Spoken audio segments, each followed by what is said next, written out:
Salut à tous et bienvenue, c'est Jean-Mi. Aujourd'hui on va parler de Vote for the Woman. Vote for the Woman est un jeu captivant qui nous plonge dans l'histoire du droit de vote des femmes aux États-Unis de 1848 à 1920. C'est un jeu de Tony Brown et le jeu est édité par Four Circle Games.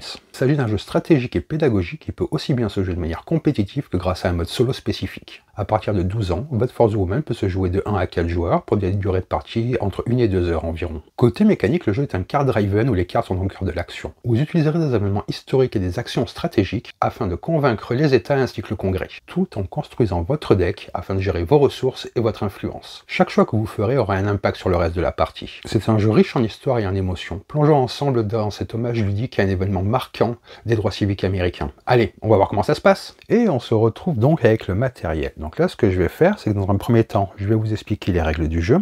Le matériel bougera car il y a beaucoup de matériel et pour les besoins de la vidéo, je ne mettrai pas tout à l'écran en même temps. Et à la fin de cette vidéo, je vous dirai ce que j'ai pensé de ce dernier. Pour un peu plus vous parler du jeu, ce mouvement pour le droit des femmes représenté ici a été un long combat pour obtenir le droit de vote pour les femmes aux États-Unis. Et plusieurs mouvements similaires ont eu lieu dans le monde entier, certains étant toujours en cours. Ces mouvements ont toujours rencontré de la résistance. Dans ce jeu, un côté lutte pour le droit de vote des femmes, tandis que l'autre fait campagne pour en empêcher. Il y a plusieurs façons de jouer à ce jeu, 1 contre 1, 2 contre 2 ou 1 contre 2. Vous pouvez également jouer en solo ou coopérativement par un adversaire piloté par des cartes. Il y a tout un deck de cartes spécifique pour ça. Et dans cette vidéo, je vais donc vous expliquer les règles pour une partie compétitive à 2 joueurs, où un joueur représente le mouvement des suffragettes et l'autre représente l'opposition. En sachant jouer à 2 joueurs, vous pourrez apprendre tous les autres modes de jeu, et comme ça vous comprendrez toutes les mécaniques et les tenants et les aboutissants du jeu. Maintenant, pour la mise en place, vous placez le plateau au centre de la zone de jeu, et vous ajoutez le marqueur de tour à la première case de la piste. Là, je vais bouger le plateau pour vous montrer le reste du matériel. Ensuite, le joueur des suffragistes prend maintenant 2 de ses jetons de campagne, violet et jaune. Le jeu propose plusieurs jetons supplémentaires pour plus de variété. Ensuite, le joueur des suffragistes collecte 65 cubes violets, 65 cubes jaunes, 36 jetons de coche vert et 6 marqueurs du Congrès. Pour le joueur de l'opposition, il choisit maintenant 2 de ses pièces de campagnard et remet les autres dans la boîte. Il collecte également 60 cubes rouges et 13 pièces X rouges. Ici, nous avons les différents badges. Comme dans le terme anglais, je vais appeler ça des buttons. Ils ont des dizaines variées, mais sont tous appelés des suffragistes buttons. Ils sont disposés dans une réserve près du plateau. De même, il existe 2 designs pour ceux de l'opposition, qui seront également mis dans une réserve près du plateau. Vous créez également un pool de dés avec ces dés-là, mais vous laissez les dés gris et noirs dans la boîte, car ils ne sont pas utilisés dans ce mode de jeu. Ensuite, vous allez chercher les cartes état. Les cartes état ont ce dos-là. Vous les mélangez, puis vous en retirez 3 au hasard et vous les remettez dans la boîte. Le reste des cartes sera distribué face visible dans une zone où les 2 joueurs peuvent les voir. Les cartes avec ce dos, ce sont les cartes stratégie. Vous les mélangez pour créer un deck face cachée. Vous distribuez 3 cartes face visible à proximité pour que les 2 joueurs puissent également les voir. Chaque joueur aura son propre deck de cartes marqué avec son côté sur le dos. Ces decks sont configurés de manière similaire, donc vous suivez les étapes suivantes pour les 2 joueurs. Mais je vais prendre ce deck-là comme exemple. Vous allez séparer les cartes en plusieurs piles. Il y a les cartes late, les cartes middle, ainsi que les cartes early. Vous trouverez également une carte start pour chaque côté. Vous mélangez les cartes late en une pile face cachée, puis vous mélangez les cartes middle au-dessus, et vous mélangez finalement les cartes early et vous les placez au sommet de la pile. Chaque joueur gardera son deck de cartes à côté de lui, en ajoutant la carte start mise de côté dans sa main. L'objectif du jeu va dépendre du camp que vous interprétez. Les joueurs des suffragistes doivent accomplir 2 choses pour gagner. Tout d'abord, ils doivent convaincre le gouvernement américain au niveau national, connu sous le nom de Congrès, de proposer un changement de loi américaine qui permettrait aux femmes de voter. Cela est connu sous le nom d'envoi du 19e amendement aux États pour ratification. Et cela doit être accompli avant la fin du 6e tour. Mais ce n'est pas tout. Une fois que le Congrès a été convaincu de proposer la loi, les États individuels du pays doivent voter pour que la loi entre en vigueur. Dès que 36 États ont voté en faveur de l'amendement, le joueur des suffragistes a gagné. Cela sera représenté par les coches vertes à placer sur ces États. En revanche, si l'opposition parvient d'abord à faire rejeter la loi par 13 États, indiqués par un X sur chaque État, elle remporte la partie. Bien sûr, dans le jeu, vous allez retrouver une partie du vocabulaire qui se rapporte spécifiquement à l'histoire américaine. Ne vous en faites pas, tout ceci est très clair et les règles sont limpides malgré les termes historiques qui peuvent être employés. D'ailleurs, j'en reparlerai en fin de vidéo, si vous voulez mieux comprendre l'incroyable histoire derrière ce jeu. La boîte contient de nombreux documents historiques de l'époque, reproduits pour vous donner une idée de ce qu'a été ce combat et de la résistance qu'il a rencontrée. Vous trouverez également un excellent supplément historique. Je vais mettre de côté tout cela et remettre le plateau au centre de la table. Le jeu se déroule sur 6 tours, et chaque tour est divisé en 4 phases, à commencer par la phase de planification. Chaque joueur pioche 6 cartes de son deck personnel, et chaque joueur commence également, rappelez-vous, avec une carte de départ. Donc chaque joueur aura maintenant 7 cartes en main. Ensuite, nous passons à ce que nous appelons la phase de stratégie, qui est ignorée lors du premier tour du jeu. Cependant, je vais vous l'expliquer pour que vous sachiez comment elle fonctionne. Imaginons donc que nous sommes au 2e tour de jeu, et je vais vous expliquer cela. Tout d'abord, les deux joueurs doivent regarder les 3 cartes de stratégie visibles près du plateau. Ce sont les cartes, comme ceci, qui ont été mises en place au début de la partie, comme je vous ai montré.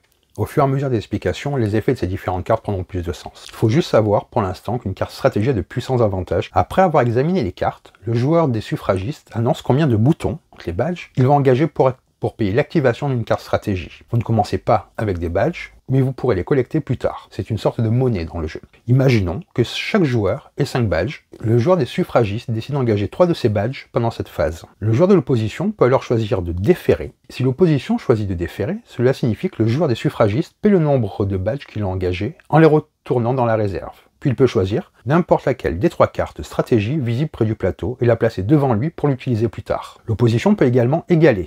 L'opposition peut choisir d'égaler l'engagement du joueur, des suffragistes, dans ce cas les 2 joueurs doivent dépenser le nombre de badges que le joueur des suffragistes a engagé, mais personne ne pourra collecter une carte stratégie. Ça va permettre au joueur de l'opposition d'empêcher le joueur des suffragistes de récupérer la carte. C'est-à-dire que, imaginons que j'ai assez de boutons, que j'en ai 5, je dis que j'en dépense 3, il peut, de son côté, en dépenser 3 pour m'empêcher de récupérer la carte. L'opposition peut également supercéder, on va dire. L'opposition peut choisir, 3e possibilité. Si l'opposition choisit cette option, le joueur des suffragistes doit payer le nombre de badges qu'il a engagé, et l'opposition doit dépenser le même nombre de boutons plus 1.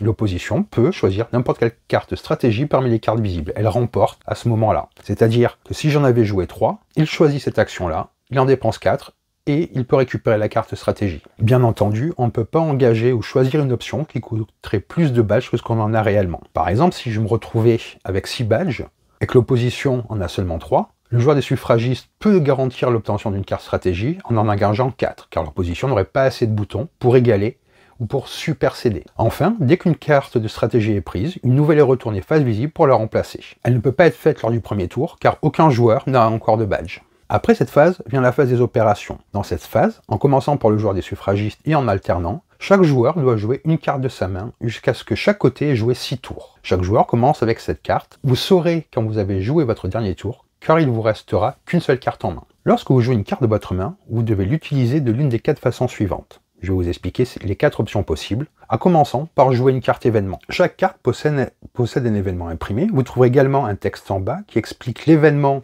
du point de vue historique, ici, et ici c'est l'effet, et ici le nom de la carte. Lorsque vous jouez une carte pour son événement, vous devez lire l'événement à voix haute et résoudre les instructions. Vous appliquez ce qu'il est indiqué ici. Imaginons qu'une carte indique qu'il faut ajouter un symbole de chaque type, violet et jaune, à la région du nord-est. Comme vous le voyez sur le plateau, c'est divisé en plusieurs régions. On prend donc un jeton violet et un jeton jaune de la réserve, et on les place sur la région nord-est du plateau. Le plateau est divisé en 6 régions distinctes, chacune représentée par une couleur, avec un espace portant le nom de la région à l'intérieur d'un cercle à fond blanc, comme ici pour le nord-est. Une région est ensuite subdivisée en 8 espaces, appelés états, chacun portant une abréviation. Les cartes vont vous dire soit de le placer dans cette zone, soit sur un état spécifique. Vous suivez ce qu'il est indiqué sur la carte. Comme c'est indiqué ici, par exemple, un jaune, un Atlantique et un Appalache, et vous en rajoutez un au Congrès, je vous expliquerai plus tard, et cela vous permet de récupérer deux badges au moment où vous jouez la carte. Bien entendu, il y a un symbole sur les cartes pour les badges des suffragistes et de l'opposition. Vous ne pouvez prendre que des badges de votre côté.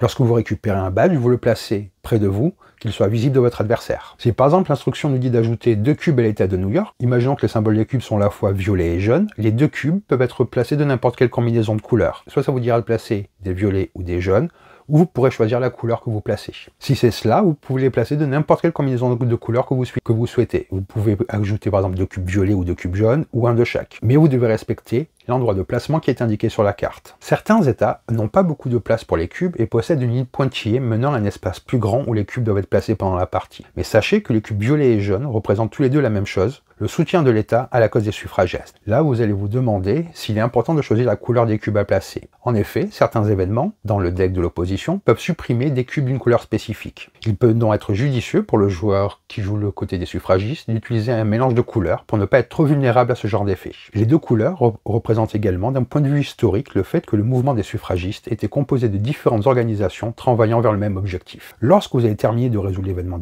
d'une carte, vous placez cette carte face visible dans une pile de défausse personnelle à côté de votre deck. Je ne vais pas vous faire une revue de toutes les cartes du jeu, car leur fonctionnement est décrit dessus, mais je vais vous expliquer quelques exemples que vous familiarisiez avec les différentes mécaniques. Il y a un militant d'opposition, il y a un symbole sur une carte de l'opposition qui est représenté par un militant. Dans ce cas, vous devez ajouter un de ces militants à partir de la réserve dans la région indiquée. Il y a aussi des marqueurs législatifs. Lorsque vous êtes invité à ajouter un de ces marqueurs, vous le prenez dans la réserve et le placez dans un espace vide sur la zone du plateau. N'oubliez pas que les joueurs des suffragistes doivent remplir les 6 espaces de cette zone pour gagner. Il y a aussi des effets qui vont supprimer les marqueurs législatifs qui vont aller ici et les renvoyer dans la réserve. Ici, vous retrouvez plusieurs symboles que vous retrouverez également sur les cartes. Il y a le symbole actif. Ce symbole signifie que la carte a un effet qui durera jusqu'à la fin de la phase des opérations. Pour vous en souvenir, vous placez la carte dans cette zone du plateau avec le symbole correspondant. N'importe quel nombre de cartes avec ce symbole peuvent se retrouver ici. Elles seront toutes considérées comme actives. Il y a des symboles de cartes avec des effets permanents.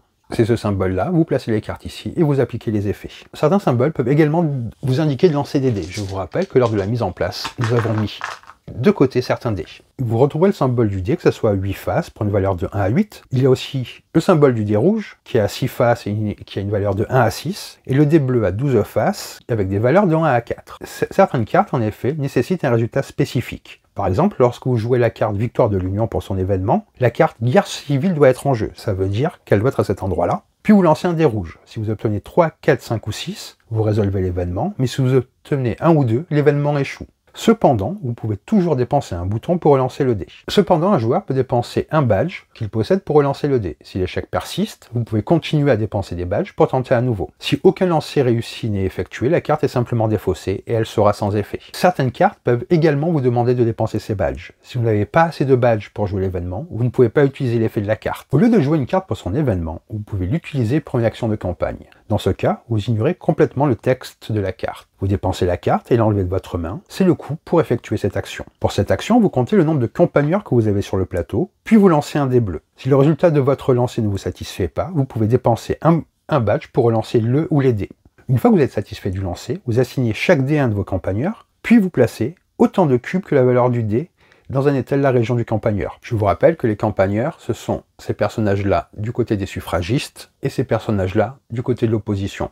Donc vous lancez les dés en fonction de comment ils sont sur le plateau et vous allez placer des cubes pour avoir de l'influence. Pendant cette action, vous pouvez également dépenser des badges pour déplacer un campagneur dans une nouvelle région et dépenser les points du dé dans le nouvel état. C'est-à-dire qu'en fonction du résultat du dé, imaginons que je sois là, que je sois satisfait du lancer, je pourrais le déplacer ici et mettre mes cubes à cet endroit-là. La couleur des cubes que vous placez doit dépendre de la couleur de votre campagneur. Vous pouvez choisir de les mettre dans un seul état ou les répartir dans plusieurs états. Il n'y a pas de limite au nombre de cubes qui peuvent être placés dans un seul espace. Pour rappel, chaque cube représente un soutien pour le camp du joueur. Les cubes jaunes et violets représentent tous deux un soutien pour les suffragistes. Il est important de noter qu'un état ne peut contenir des cubes que d'un seul côté à la fois, c'est-à-dire que s'il y a des cubes violets ou jaunes dans un endroit, il faut trouver un moyen de les enlever si le joueur de l'opposition veut placer ses cubes à lui. Si le joueur de l'opposition effectue une action de campagne dans un état où vos cubes sont déjà placés, le mécanisme fonctionne de la manière suivante. Pour chaque cube qu'il ajoute, il doit d'abord retirer un de vos cubes. Cela garantit que chaque état contient uniquement des cubes d'un seul côté à la fois, qu'il s'agisse des suffragistes ou de l'opposition. Par exemple, si le joueur de l'opposition lance un dé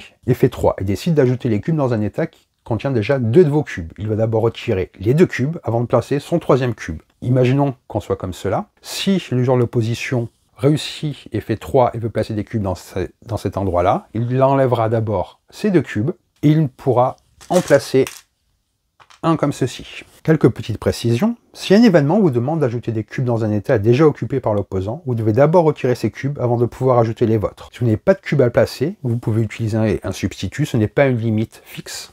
Lorsqu'un effet vous permet de retirer des cubes d'une couleur particulière, vous ne pouvez retirer que ceux qui sont déjà présents sur le plateau. Par exemple, si un effet vous permet de retirer jusqu'à 2 cubes d'un état et que cet état ne contient qu'un seul cube, vous pouvez seulement retirer ce cube, mais pas ajouter les vôtres dans le même tour. Une fois qu'une action de campagne a été faite, la carte est mise dans votre pile de défausse. Pourquoi les cubes sont importants? Les cubes présents sur le plateau influent l'état du jeu. Plus vous contrôlez de cubes, donc d'états, meilleures seront vos chances de gagner.